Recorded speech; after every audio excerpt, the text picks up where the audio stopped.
Assalamualaikum warahmatullahi wabarakatuh. Selamat pagi, salam sejahtera untuk kita semua. Yang saya hormati Bapak Abdurrahman selaku dosen untuk mata kuliah studi kelayakan bisnis. Pada kesempatan kali ini, saya Mbak Diatul Laili dengan nomor NIM 2502010209171 akan mempresentasikan terkait dengan tugas UAS, yaitu terkait dengan makalah yang pernah dibuat sebelumnya pada saat UTS. Di sini saya mengambil topik yaitu studi kelayakan bisnis untuk aspek pemasaran untuk brand mie sedap. Nah, yang pertama saya akan membahas terkait latar belakang masalahnya. Jadi untuk industri mie instan di Indonesia itu ternyata untuk konsumsi mie instan sendiri itu melampaui 14 miliar bungkus per tahun. Nah, mie sedap yang diluncurkan oleh Wings Food pada tahun 2003 hadir sebagai penantang utama Indomie sebagai pemimpin pasar. Dengan harga yang kompetitif dan juga pemasaran yang cukup agresif. Nah, perkembangan media sosial, e-commerce, dan perubahan perilaku konsumen kini mengubah landscape persaingan menjadi lebih kompetitif. Untuk rumusan masalahnya ada empat. Yang pertama, bagaimana posisi kompetitif mie sedap dalam industri mie instan Indonesia. Yang kedua, bagaimana implementasi bauran pemasaran 4P mie sedap, yaitu produk, kemudian place, price, dan juga promotion. Nah, yang ketiga, apa saja unsur SWOT dalam pemasaran mie sedap? Kemudian yang terakhir, strategi apa yang dapat meningkatkan daya saing mie sedap? Untuk tujuan penelitiannya selaras, yaitu yang pertama mengidentifikasi posisi kompetitif mie sedap, dua menganalisis implementasi bauran pemasaran 4P mie sedap, yang ketiga mengidentifikasi kekuatan, kelemahan, peluang, dan ancaman dalam pemasaran mie sedap, dan yang terakhir merumuskan rekomendasi strategi peningkatan daya saing mie sedap. Kemudian manfaat penelitian yang pertama yaitu terkait dengan teoritis, dan yang kedua ada praktis. Secara teoritis memperkaya kajian manajemen pemasaran dan studi kelayakan bisnis. Untuk praktisnya yaitu menjadi bahan evaluasi manajemen serta pertimbangan bagi investor. Untuk tinjauan pustakanya ini secara singkat membahas terkait dengan studi kelayakan bisnis aspek pemasaran, bauran 4P, kemudian ekuitas merek, STP yang nanti akan saya jelaskan, perilaku konsumen, analisis kompetitif, dan pemasaran digital. Nah, secara rincinya, untuk tinjauan pustaka yang pertama studi kelayakan bisnis aspek pemasaran, yaitu kegiatan komprehensif untuk menilai kelayakan usaha dari berbagai aspek. Nah, aspek pemasaran menjadi aspek utama karena berkaitan langsung dengan kemampuan produk yang diserap pasar, mencakup potensi pasar, segmen konsumen, karakteristik persaingan, dan juga strategi mempertahankan posisi. Untuk bauran pemasaran 4P, ini berdasarkan konsep McCarthy yang dikembangkan oleh Kotler dan Armstrong, terdiri dari empat yang saya jelaskan sebelumnya. Sinergi keempat elemen ini menciptakan value dan keunggulan kompetitif. Nah, harga yang kompetitif, distribusi luas, promosi kreatif, serta inovasi produk menjadi kunci untuk memperluas pangsa pasar. Yang ketiga, ekuitas merek dan juga loyalitas konsumen. Nah, ekuitas merek meliputi brand awareness atau kesenangan merek, persepsi kualitas, dan juga loyalitas. Nah, untuk mie sedap memiliki ekuitas merek di bawah Indomie saat ini, tetapi unggul pada perceived value for money karena memang harganya cenderung lebih murah seperti itu. Jadi persepsi konsumen terhadap mie sedap positif ya, terutama dalam hal harga. Nah, ekuitas merek yang kuat dapat mendorong loyalitas dan pembelian ulang.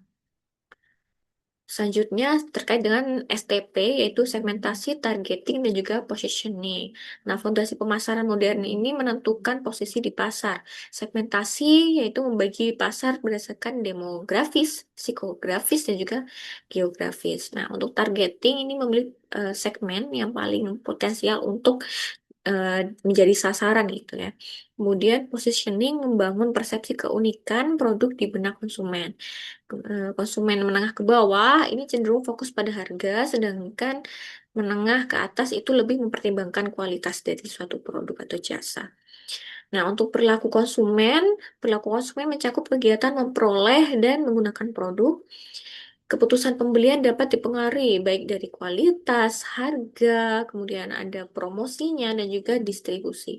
Pada industri mie instan, kebiasaan, ketersediaan, dan iklan turut mempengaruhi pilihan. Varian rasa dalam mie instan itu menjadi faktor utama pemilihan merek, bahkan lebih penting daripada harga dan kemasan. Untuk selanjutnya, analisis kompetitif dan dinamika industri. Industri mie instan memiliki struktur pasar oligopoli karena memang dikuasai oleh beberapa perusahaan besar. Contohnya di sini pemimpin pasarnya Indomie. Indomie menguasai lebih dari 70% pasar, sedangkan mie sedap sekitar 15-20%.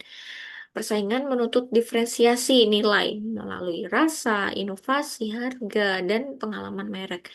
Yang selanjutnya, pemasaran digital dan teknologi. Marketing 4.0 mengintegrasikan pemasaran tradisional dengan kanal digital. Media sosial, influencer, dan e-commerce memperluas jangkauan komunikasi merek. Pembelian mie instan melalui e-commerce tumbuh sekitar 34% per tahun pada tahun 2020 sampai dengan 2022. Nah, dari sini strategi digital ini membantu mie sedap membangun engagement dan juga memperluas daya saing. Baik, untuk metode penelitiannya yang saya gunakan adalah jenis penelitian literatur review, yang mana untuk memahami posisi kompetitif melalui sintesis temuan penelitian dari jurnal-jurnal ilmiah. Kemudian sumber datanya itu jurnal jurnal ilmiah terbitan 2016 sampai dengan 2025 yang relevan membahas mengenai pemasaran, STP, serta SWOT mie sedap dan perilaku konsumen. Nah, untuk teknik analisisnya yaitu dokumentasi dari isi jurnal dan sumber yang relevan, diidentifikasi topiknya, kemudian analisis bauran pemasaran, STP dan SWOT. Setelah itu dilakukan penyusunan narasi dengan sintesis temuan penelitian. Nah, berikut penjelasannya. Yang pertama, analisis bauran pemasaran atau produk. Nah, berdasarkan hasil sintesis, keunggulan produk dari mie sedap yaitu varian rasa lokal seperti soto Madura, sambal goreng, dan salero Padang yang menjadi pembeda utama. Inovasi rasa itu sangat krusial berdasarkan riset yaitu 73% konsumen berpotensi berpindah merek ketika menemukan rasa yang lebih sesuai. Sertifikasi halal dan BPOM memperkuat kepercayaan, meski persepsi kualitas masih perlu ditingkatkan daripada pemimpin pasar yaitu Indomie. Kemudian terkait dengan price atau harga. Strategi harga kompetitif ini menjangkau konsumen yang sensitif harga. Harga kompetitif, harga mie sedap diposisikan lebih rendah dibandingkan Indomie sehingga menawarkan nilai ekonomis bagi konsumen. Kemudian target pasarnya itu fokus kepada konsumen kelas menengah ke bawah yang sensitif terhadap harga dan mencari produk praktis serta terjangkau. Untuk elastisitas dan risiko, kenaikan harga 10% itu berpotensi menurunkan permintaan sekitar 7-12%. Perang harga dapat meningkatkan volume penjualan, tetapi hal ini perlu diperhatikan karena berisiko menggerus margin. Yang selanjutnya adalah place atau distribusi dan promotion. Pendekatan multikanal memperkuat jangkauan dan interaksi konsumen. Distribusi jaringan luas melalui supermarket, pasar, dan warung. Nah, distributor regional serta pengecer lokal ini menjaga ketersediaan produk mie sedap di berbagai wilayah.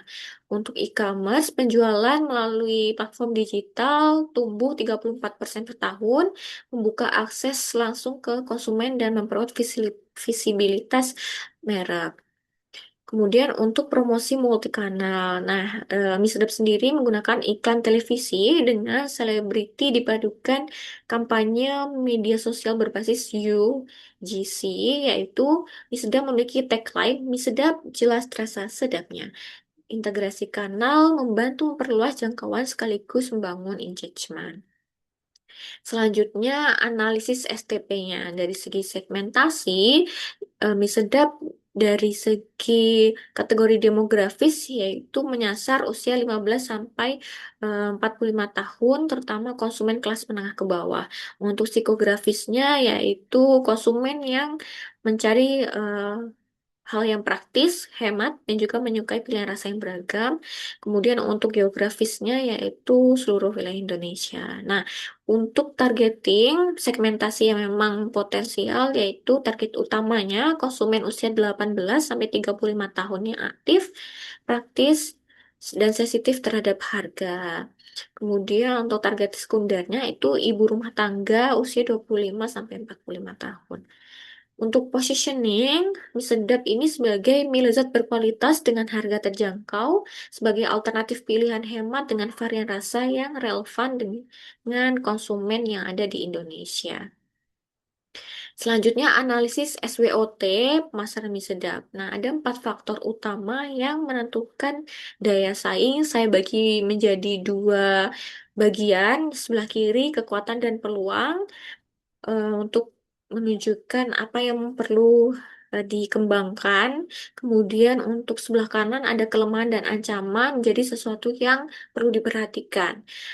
Untuk kekuatannya dari mie sedap adalah harga terjangkau untuk konsumen sensitif harga, distribusi luas melalui retail modern, pasar, dan warung, varian rasa lokal yang unik dan relevan. Kemudian untuk peluangnya digitalisasi pemasaran dan pertumbuhan e-commerce, ekspansi pasar ke kawasan ASEAN, penetrasi konsumen milenial dan Gen Z melalui konten kreatif. Kemudian untuk kelemahannya, ekuitas merek masih tertinggal dari Indomie dan sering dipersepsikan sebagai pilihan kedua. Untuk ancamannya, yaitu dominasi Indomie dalam top of mind konsumen, tren makanan sehat, dan tuntutan gizi yang lebih baik. Nah, untuk penilaian kelayakan aspek pemasaran berdasarkan pembahasan yang telah saya sampaikan, yaitu mie sedap layak dikembangkan dengan syarat penguatan merek. Nah, pangsa pasar 15-20% menunjukkan penerimaan yang baik, distribusi yang kuat, dan adaptasi digital mendukung kelayakan pemasaran. Bauran pemasaran sudah kompetitif, tetapi kesenjangan ekuitas merek dengan Indomie perlu diatasi melalui pembangunan merek yang konsisten. Arah strategisnya yaitu memperkuat dan inovasi produk sambil brand building memanfaatkan kanal digital serta peluang ekspor. Nah, untuk saran strategi pemasarannya, sekali lagi, yaitu investasi brand building, akselerasi digital, salah satunya pemanfaatan e-commerce, dan repositioning premium produk sehat, ya, misalkan protein tinggi, dan sebagainya, dan ekspansi ekspor. Sekian yang dapat saya sampaikan, ada kurang lebihnya saya mohon maaf. Terima kasih. Wassalamualaikum warahmatullahi wabarakatuh.